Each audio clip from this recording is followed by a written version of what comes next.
Le contrôle financier du secteur de la sécurité,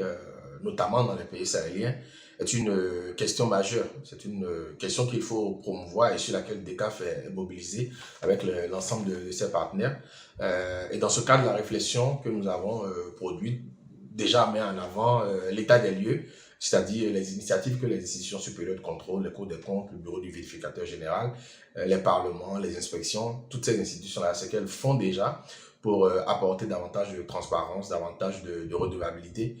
en opérant donc effectivement donc des contrôles sur les comptes donc du secteur de la défense et de la sécurité. Ce qu'il faut également mettre en avant, c'est la volonté des États, des chefs d'État, des chefs de gouvernement et des gouvernements de la région de faire évoluer les pratiques.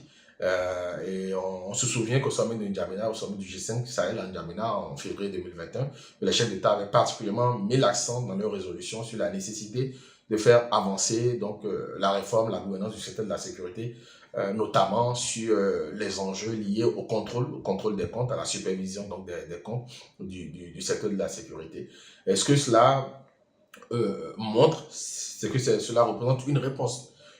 à des défis. Et l'un des défis majeurs, donc, dans le cadre du contrôle, c'est la difficulté pour les institutions d'avoir accès à l'information, d'avoir accès à la documentation financière pour vérifier, superviser les comptes donc, des armées, des services de sécurité. Et cette entrave-là à l'accès aux comptes est essentiellement due à une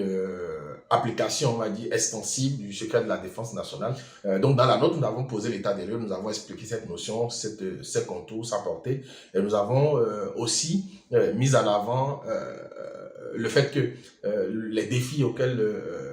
le secteur de la sécurité fait face au Sahel, parce qu'on a des données de transparence internationale qui nous prouvent que voilà, il y a une exposition à un haut risque de corruption. Ces défis-là, nous avons essayé en quelques recommandations de proposer des éléments pour les prendre en charge. La première, c'est de faire en sorte de s'inscrire dans une logique de prévention des infractions, des fraudes, en faisant en sorte que le contrôle de proximité, qui est notamment fait par les inspections, soit renforcé avec des moyens, une capacité d'autosaisine, avec des moyens financiers et humains importants. Et la deuxième, c'est la nécessité de réformer donc, le secret de la défense de façon à garantir à la fois la protection du secret de la sécurité nationale et aussi à permettre aux citoyens, aux institutions d'avoir accès aux informations pour préserver donc